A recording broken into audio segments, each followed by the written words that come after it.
Hello everyone. Today we are going to continue with chapter 8 Jalebis part 3. But before we start doing part 3, let's see what has happened in part 1 and part 2 quickly. In part 1 we have seen that there is a little boy named Munna who wants to buy jalebis. With lots and lots of confusion and debate in his head, he finally decides to buy jalebis with his fees money. He hears the coins speak. Actually, the voice of the coins are his inner voice speaking to him and convince him to spend the fees money on the jalebis हम लोग क्या देखते हैं part 1 में कि एक छोटा सा बच्चा है मुन्ना। वो अपने फीस के पैसों से जलेबी खरीदना चाहता है। जलेबी खाने का उसका बहुत मन करता है, पर उसे पता होता है कि ये फीस के पैसे हैं और ये फीस के पैसे वो जलेबी पे नहीं स्पेंड कर सकता। और वो उसको बहुत सारी आवाज़ें अपने दिमाग में सुनाई देती हैं। एक्चुअली वो बच्चा कहता है कि वो coins were speaking to him, कि वो जो सिक्के थे ना, पैसे उसे बात करते हैं, बट एक्चुअली वो उसके इनर वॉइस होते हैं। तो फाइनली बहुत सारा डिबेट और कन्फ्यूजन होता है दिमाग में उसके, और वो आखिर में एक्चुअली वो डिसाइड कर लेता है कि नहीं, चलो जलेबी खा लेते हैं और फीस हाँ मैं अगले महीने स्कॉलरशिप की मनी से दे दूंगा। एक्चुअली अगले महीने नहीं, मतलब इस महीने का फीस वो स्कॉलरशिप के पैसे से दे देगा। तो फिर वो पार्ट 1 में क्या दिखाता है कि वो घर के बाहर भागता है और जलेबी वाले से जलेबी खरीद लेता है। और फिर हम देखते हैं कि अब पार्ट 2 में क्या होता है।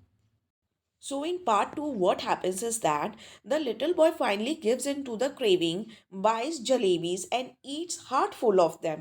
यहाँ पे buys का spelling दूसरा होगा, BUYS, आप देख लेना थोड़ा सा. And also distributed them amongst the neighborhood boys. On reaching school, he comes to know that the scholarship money would not be paid this month. His world turns upside down and his head starts spinning.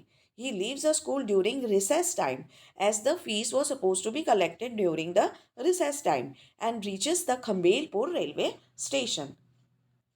तो अब part 2 में देखते हैं कि वो बच्चा घर से भागा भागा जाता है, जलेबी खरीदता है और बहुत मज़े से खाता है।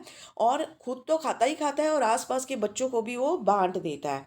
और उसके बाद जब वो स्कूल पहुंचता है तो उसे पता चलता है कि स्कॉलरशिप मनी तो मिलेगी ही नहीं, वो अब अगले महीने मिलेगी।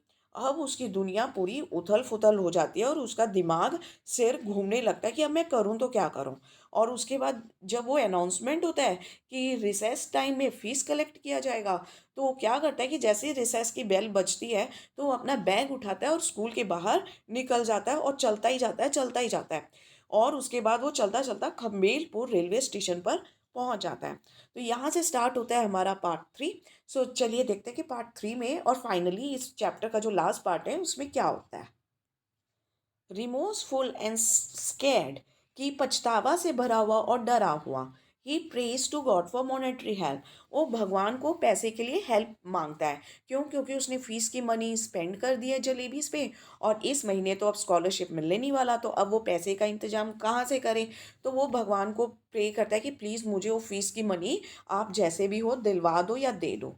He makes matters look normal but praise harder than ever, वो दिखाता है कि कोई बात नहीं, कोई ख़ास बात नहीं है, सब ठीक हो जाएगा, पर वो बहुत ज़्यादा भगवान को प्रे कर रहा होता है। द इनएविटेबल हैपेंस, कि वो होता है, आखिर वो ही होता है जो होना होता है। Though somewhere along the way he notices the divide between fanciful and factual, लेकिन ये इन सब जब ये सब कुछ हो रहा होता है तो वो देखता है कि कितना बड़ा डिवीजन होता है मन गढ़ंत मन के सोच के बीच में और जो असलियत में होता है इस दुनिया में उसके बीच में। तो let's start the chapter part 3, और ये 3 पॉइंट्स इस पार्ट 3 में कवर किए हुए हैं। There was a shade giving tree beside the railway tracks, कि रेलवे ट्रैक्स के पास एक छांवदार वृक्ष था। He sat under it and wondered whether there could possibly more unfortunate child than me in this world. वो उस ट्री के नीचे बैठ जाता है और सोचता है कि क्या मेरे से ज़्यादा कोई बदनसीब बच्चा हो सकता है इस दुनिया में। When the coins had first created a racket in my pocket, the entire matter seemed so simple and straightforward, कि जब कॉइन्स ने पहली बार हल्ला किया था, मुझे उल्टे सीधे सुझाव दे रहा था पॉकेट में, तो ये कितना सिंपल सा मैटर लग रहा था। Eat jalebis with the fee money and then pay the fee money with the scholarship fees, कि जलेबी को फीस मनी से खा लो और फीस मनी को स्कॉलरशिप के पैसों से दे दो। I thought that 2 and 2 added up to 4 and could never be 5। कि मैंने सोचा कि 2 + 2 तो हमेशा 4 ही होते हैं, कभी भी 2 + 2 तो 5 हो ही नहीं सकते हैं। क्योंकि ये सिंपल बहुत था मैटर, बड़ा ही सिंपल था कि भाई फीस मनी से जलेबी खा लो और बाकी जो स्कॉलरशिप की मनी मिलेगी उससे फीस पे कर दो। How was I to know that sometimes is added up to 5 as well. कि पर मुझे क्या पता था कि कभी कभी 2 + 2 5 भी हो जाता है, कि लाइफ में ये मैथमेटिक्स हमेशा वर्क नहीं करता। Had I known that I would get the scholarship the next month, I would have postpone my jalebi eating programme to the next month as well. कि अगर मुझे पता होता कि ये जो स्कॉलरशिप के पैसे की मनी है वो अगले महीने मिलना है, तो मैंने भी अपना जलेबी खाने का जो प्रोग्राम था उसे भी अगले महीने को ही रख लेता। Now for the crime of eating a few jalebis, for the first time in my life I was absent from school and crouching in the shade of tree in a deserted corner of the railway station. तो पहली बार जिंदगी में सिर्फ इस गुनाह के लिए कि मैंने थोड़ी सी कुछ एक जलेबियां खा ली, मैं पहली बार स्कूल से एब्सेंट हूँ और एक तो ट्री के शेड के नीचे सिकुड़ कर बैठा हुआ हूँ। और वो कहाँ पे है? In the deserted corner of the railway station. ऐसा कॉर्नर रेलवे स्टेशन का जहाँ कोई खास आता जाता नहीं है। Sitting there under the tree at first I felt like crying. कि उस ट्री के नीचे बैठे बैठे पहली बार तो मुझे लगा कि मतलब मुझे लगा कि मैं रो, उस बच्चे को रोना आ रहा था। Then I felt like laughing when it struck me that the tears I was shedding were not the tears but drops of jalebi syrup। कि उसके बाद मुझे हंसी भी आ रही थी कि जो आंसू मेरे निकल रहे हैं, कि मैंने इतनी जलेबी खाई है कि ये आंसू भी आंसू नहीं है, एक्चुअली में जलेबी की मीठी चाशनी है। From the jalebis, my thoughts went to the feast, and from feast to Mr. Ghulam Mohammad's cane। तो जलेबी से मेरा थॉट फीस तक पहुंच गया। अभी जैसे ही उसे जलेबी की ध्यान आई तुरंत उसे वापस फीस का ध्यान आ गया, और फीस से उसका ध्यान सीधा मास्टर गुलाम मोहम्मद पर चला गया। वही मास्टर जो कि फीस कलेक्ट करते हैं, उनकी छड़ी पर चला गया। अब छड़ी से यही बात उस भगवान तक पहुंच गई उसकी सोच। I close my eyes and began to pray. मैंने अपनी आंखें बंद कर ली और भगवान को प्रे करने लग गया। अल्लाह मियाँ, I am a very good boy. Now he is talking to the god. कि भगवान जी मैं बहुत अच्छा बच्चा हूँ। I have memorize the entire namaz. मैंने पूरी नमाज को अच्छे से याद किया हुआ है। Namaz is the holy book of the Muslims. I even know the last 10 surahs of the Quran by heart. कि मुझे जो आखिरी के 10 सूरत होते हैं कुरान के, वो भी मुझे बहुत अच्छे से याद है। If you wish I can recite the entire Ayat ul Kursi for you just now। अगर आपकी इच्छा है तो मैं पूरा का पूरा आयात अल कुर्सी आपके लिए अभी के अभी बोल दूंगा। The need of your devoted servant is only the fees money that I ate jalebis with। कि और आपके जो डिवोटेड सर्वेंट है, आपका जो ये, तो आपकी तरफ जो पूरी तरीके से समर्पित आपका सेवक है, डिवोटेड मीन्स आर्डेंट, पूरी तरीके से समर्पित, तो वो उसकी जो रिक्वायरमेंट है वो सिर्फ एक फीस की मनी है जिससे कि उसने जलेबी खा ली है। So all right I admit I made a mistake. कि ठीक है मैं मानता हूँ कि मैंने गलती की है। I didn't eat them all by myself. मैंने वो सारी की सारी जलेबीज खुद नहीं खाई हैं। Though I fed them to the whole lot of children too, but yes, it was a mistake।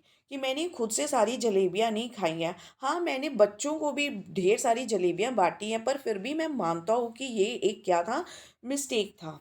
If I had known the scholarship money would be given next month, I would have neither eaten them nor fed them to the others। अगर मुझे पता होता कि जो scholarship की money है अगले महीने मिलने वाली है, तो मैं खुद भी जलेबीज नहीं खाता और दूसरों को भी नहीं बांटता। Now you do one thing, just put 4 rupees in my bag.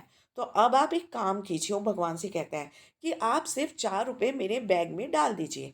If there is a पैसा more than 4 rupees I will be very displaced with you. कि मुझे एकदम भी खुशी नहीं होगी अगर आपने 4 रुपए से एक पैसा भी ज्यादा दिया। मतलब कि यहाँ पे वो बच्चा अपनी ईमानदारी दिखा रहा है कि वो बेईमान नहीं है, कि बस सिर्फ और सिर्फ उससे एक गलती हो गई है। I promise if I ever eat sweets with my fees money again, then let a thief's punishment be my punishment। कि मैं प्रॉमिस करता हूँ कि मैं कभी भी आगे से कभी भी कोई मिठाई नहीं खाऊंगा फीस के पैसे से। और अगर मैं खाता हूँ तो एक जो सज़ा एक चोर की होती है वो आप सज़ा मुझे दीजिएगा। सो अल्लाह मियाँ this just once help me out. कि सिर्फ एक बार भगवान मेरी हेल्प कर दो। There is no shortage of money in your treasury. कि आपके खजाने में पैसे की कोई शॉर्टेज नहीं है, कमी नहीं है। Even our chaprasi takes a whole lot of money home every month. कि इवन कि हमारा जो चपरासी है वो भी ढेर सारे पैसे हर महीने घर ले जाता है, यानी कि उसको भी अच्छी सैलरी मिलती है। And Allah ji, after all I am the nephew of a big officer. कि अल्लाह जी, मैं तो एक बिग ऑफिसर का नेफ्यू भी हूँ। कि मतलब कि सब कुछ मेरे फेवर में है, तो मुझसे एक गलती हुई है तो प्लीज़ आप मेरी हेल्प कर दो। मतलब कि I have the right over your help, कि मैं आपकी हेल्प डिज़र्व करता हूँ। Want you give me just 4 rupees. कि क्या आप मुझे सिर्फ 4 रुपए नहीं दे दोगे। After the prayer I offered नमाज। जब उसने इतने सारे प्रेयर कर लिए गॉड को कि प्लीज़ मुझे पैसा दे दो, मैंने माना है मैंने मिस्टेक किया ये वो। तो उसके बाद उसने क्या किया, नमाज पढ़ा। रिसाइटेड 10 सूरत्स, आयात अल कुर्सी, कलमाए तैयाब। उसके बाद उसने 10 सूरत्स भी बोले, आयात अल कुर्सी भी बोली, कलमाए तैयाब भी बोला। जो जो उसको याद था वो उसने सब बोल डाला। Then I blew over my bag saying छू। उसके बाद उसने अपनी इस बैग के ऊपर क्या किया, फूंक मारा और बोला छू। मतलब जैसे बच्चे करते हैं ना छू मंतर ये वो, तो इसने भी वही किया। देन आफ्टर सेइंग बिस्मिल्लाह, उसके बाद उसने बिस्मिल्लाह कहा। बिस्मिल्लाह मतलब in the name of God. जैसे हम कोई काम करते हैं ना भगवान का नाम लेके, कि अब तो ये काम पक्का ही हो जाएगा। आई रियलाइज्ड दैट वॉट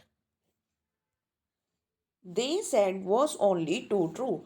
कि तब मुझे रियलाइजेशन हुआ कि उन्होंने जो बोला है बस वही सच है, यानी कि लोगों ने जो बोला है। No one can erase what fate has decreed. कि जो भाग्य में लिखा है उसे कोई मिटा नहीं सकता। Forget 4 rupees, there weren't even 4 paisa in my bag.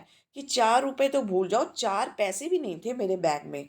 Just a few text books and notebooks. Just मतलब जस्ट एक तो थोड़े से बुक्स थे और कॉपीज थी। One pencil, one sharpener, one ID card my mamu had sent me last day. कि और उसके बैग में क्या था, एक पेंसिल था, एक शार्पनर, एक आईडी कार्ड था जो उसके मामू ने उसे लास्ट ईद पे भेजा था। मतलब वो जो टिपिकल चीज़ें होती है बच्चों के बैग में, स्टूडेंट्स के बैग में, बस उसके बैग में वही था। I felt like crying as loudly as I could. मुझे दिल किया कि जितनी हो सके उतनी जोर में रोऊं। कि वो तो 4 रुपए सोच रहा था मिल जाएगा उसका काम बन जाएगा, पर उसे तो एक पैसा भी नहीं मिला, तो उसे बहुत ज़्यादा दिल कर रहा था कि अब वो रोए। But then I remembered that school must have ended and the children must be on their way home.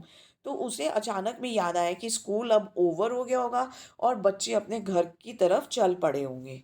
Tired and defeated, I got up from there and walked to the bazaar and waited for the school bell to ring। Tired मतलब थका हुआ था। Defeated किस लिए defeated था, क्योंकि उसका जो मिशन था कि भगवान से 4 रुपए ले लेगा जैसे तैसे, वो उसे मिला नहीं था, तो वो defeated था, हार चुका था। और वो वहाँ से उठा और बाजार तक गया और स्कूल बेल रिंग होने के लिए वो वेट किया। So that when the children came out, I too would walk home with them as if I had come straight from school। तो स्कूल के बाहर क्यों वेट कर रहा था बेल रिंग होने की, कि जब बच्चे आएंगे वो तभी एग्जैक्टली बच्चों के संग संग भीड़ में इस तरह घर की तरफ चलेगा कि जैसे कि वो भी स्कूल से ही निकल कर आ रहा है। I didn't even realise that I was standing near the jalebi wala's shop. और उसके तो जहन में भी नहीं आता कि वो ठीक उसी जलेबी वाले के दुकान के पास खड़ा है जिससे उसने जलेबी खरीद के खाई थी और इतने मुसीबत में वो पड़ा। सडनली द हलवाई कॉल्ड आउट, क्यों भाई, शैल आई वे रुपीज वर्थ। क्यों भाई, कि मैं आज भी एक 1 रुपए के जलेबी तोल दूँ आपको? Don't want jalebis today? क्या आज आपको जलेबियाँ नहीं चाहिए? I felt like saying I won't eat jalebis today, but I will sure like to roast your liver and eat that instead. कि मेरा तो मन किया कि उस जलेबी वाले को बोलूं कि आज आपकी जलेबी तो मैं नहीं खाऊंगा, लेकिन मन करता है कि आपका लीवर को रोस्ट कर दूं, भून दूं और उल्टा उसी को खा जाऊं। But I wasn't feeling too well that day, so I simply moved away. लेकिन मैं उस दिन बहुत ज़्यादा अच्छा नहीं फील कर रहा था, इसलिए मैंने कोई जवाब नहीं दिया जलेबी वाले को और मैं वहाँ से आगे बढ़ गया। The next day I did the same thing. कि दूसरे दिन मैंने सेम थिंग किया। I got dressed and left home, went up to the school gate and then turn off to the railway station. कि मैंने ड्रेस पहना, अपने आप को यूनिफॉर्म में डाला और घर से निकल पड़ा और स्कूल गेट तक पहुंचा, लेकिन स्कूल के अंदर नहीं घुसा। फिर पिछले दिन की तरह मैं रेलवे स्टेशन की तरफ चला गया। Under the same tree I sat and began to say the same prayers. और उसी सेम ट्री के नीचे मैं बैठ गया और सारे प्रेयर्स फिर से बोलने लगा। आई रिपीटेडली प्लीडेड, अल्लाह मियाँ at least give it to me today. और मैं बार बार अल्लाह मियाँ को रिपीटेडली बार बार ये प्लीड कर रहा था, रिक्वेस्ट कर रहा था कि अल्लाह मियाँ प्लीज़ आज मुझे दे दो। Today is the second day. कि आज दूसरा दिन है, कल मैंने ऑलरेडी एक दिन इस तरह स्पेंड कर चुका है, मैंने कर दिया है स्कूल के बाहर। कि आज सेकेंड डे है, प्लीज़ आज तो मुझे ज़रूर दे देना। Then I said all right come let's play a game. फिर उसके बाद उसने ये कहा कि ठीक है भगवान जी, चलो ठीक है, हम एक गेम खेलते हैं, मतलब हम और आप। I will go from here to that signal.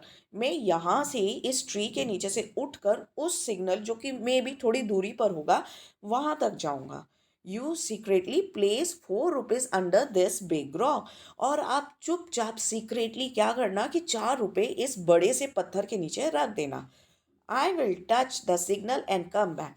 जब तक फिर मैं उधर जाऊंगा सिग्नल तक, सिग्नल को छूकर वापस आऊंगा। What fun it will be if I pick up the rock and find 4 rupees underneath. कि कितनी मज़ेदार बात होगी कि मैं वापस आऊं, रॉक यानी पत्थर को उठाऊं और उसके नीचे मुझे अंडरनीथ यानी कि रॉक के नीचे, और उस रॉक के नीचे मुझे 4 रुपए मिल जाए। सो आर यू रेडी? फिर वो भगवान से पूछते हैं कि ठीक है आप रेडी हो, ये गेम स्टार्ट करें हम। I am going towards the signal, 1 2 3। कि मैं उस सिग्नल तक जा रहा हूँ, 1 2 3। I went up to the signal and return smiling. वो बच्चा सिग्नल तक गया और वापस आया मुस्कुराता हुआ, क्योंकि उसे पूरा विश्वास था कि उस रॉक के नीचे उसे 4 रुपए अब मिल जाएंगे। But I could not find the courage to pick up the rock.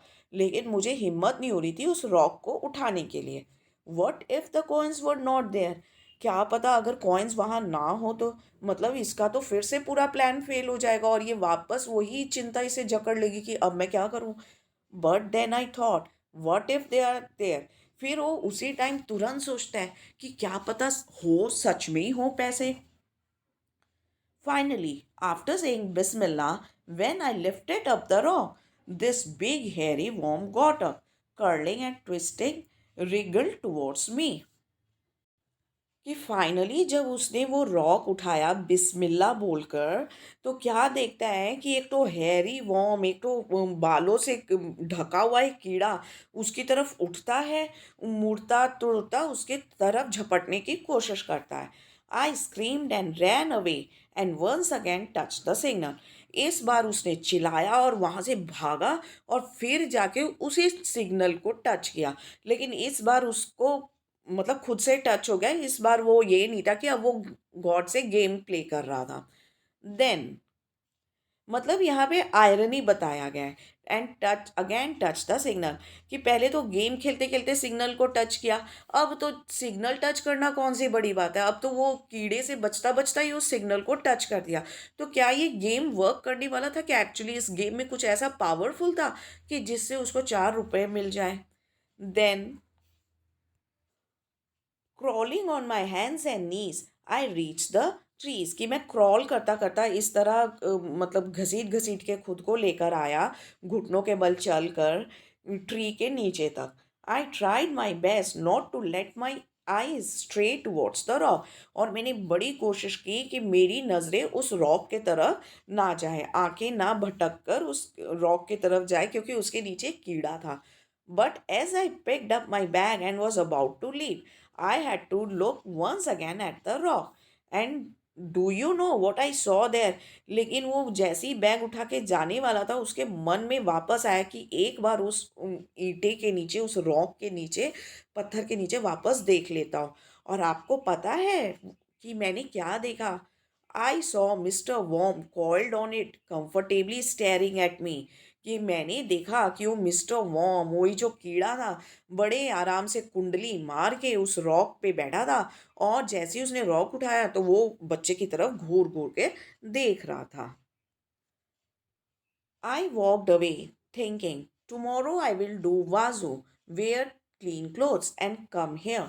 अब ये बच्चा अपना बैग वैग उठा के वापस घर की तरफ या स्कूल की तरफ जाने लग गया है.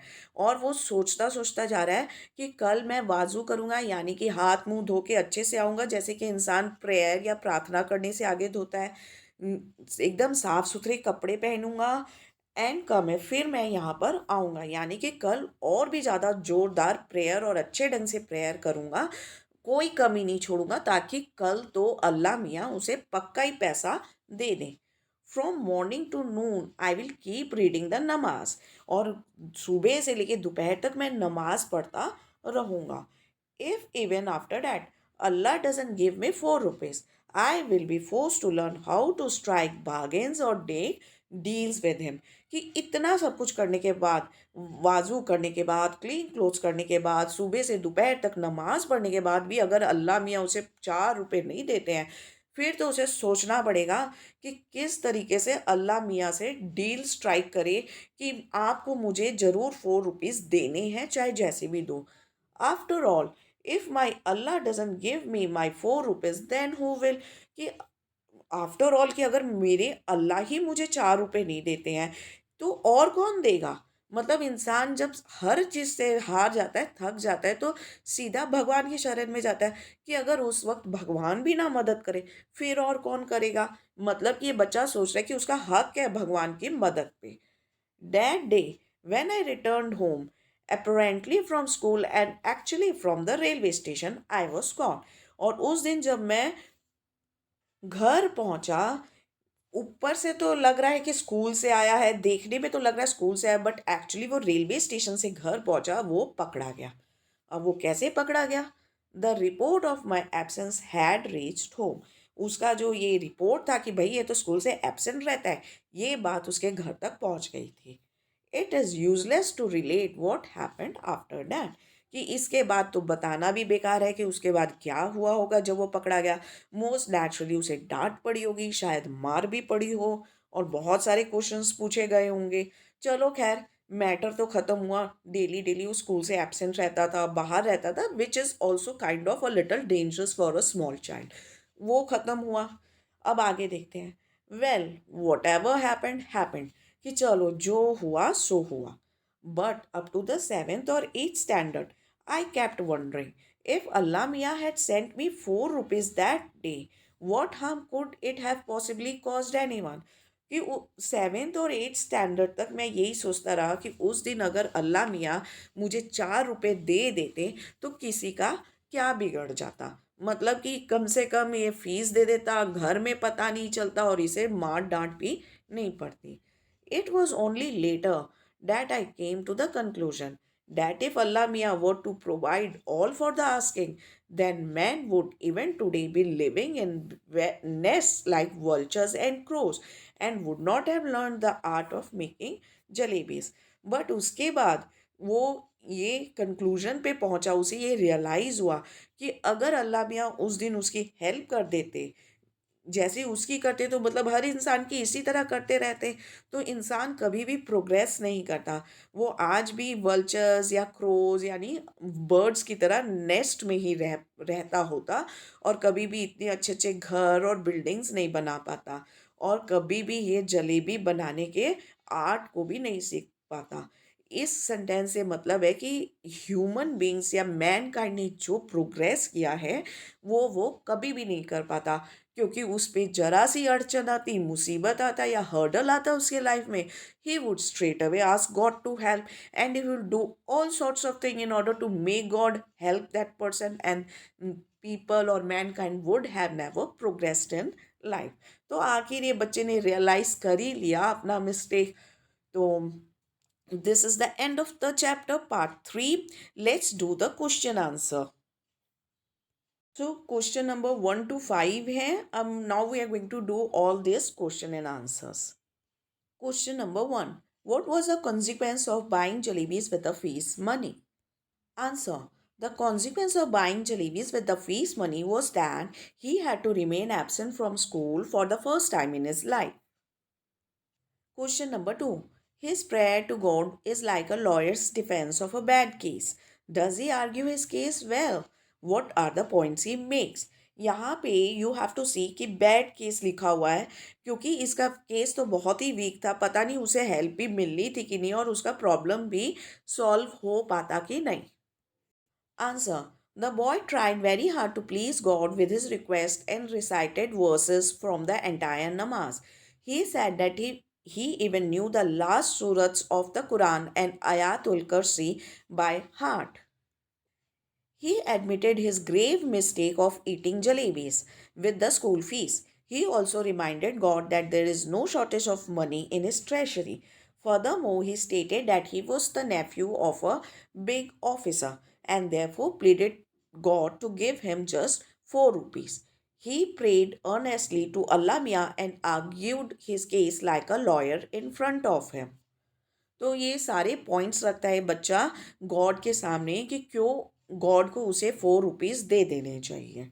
तो he argued his case very well in front of God. Question number 3. He offers to play a game with Allah miyan. What is the game? Answer. The game was that he would go up to the signal, touch it, and return. In the meantime, God should secretly put 4 rupees under a big rock. Once he lifts it, he should be able to find the 4 rupees underneath the rock. Question number 4. Did he get 4 rupees by playing the game? What did he get to see under the rock? Answer. No, the boy didn't get 4 rupees by playing the game with God.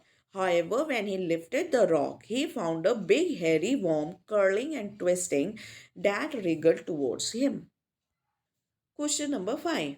If God had granted his wish that day, what harm would it have caused him in later life? Answer. If God had granted his wish that day, he would have never learned a lesson from his mistake. He felt that he would have continued doing wrong and bad deeds, and that God would always save him upon persuasion. तो ये बच्चे को लगा कि अगर ये उस दिन गॉड उसके हेल्प कर देते तो वो कभी भी अपनी गलतियों से नहीं सीखता और वो कभी भी लाइफ में आगे कोशिश नहीं कर सा. So this is your chapter 8 Jalebis. For the other chapters, do visit our channel and also do not forget to subscribe.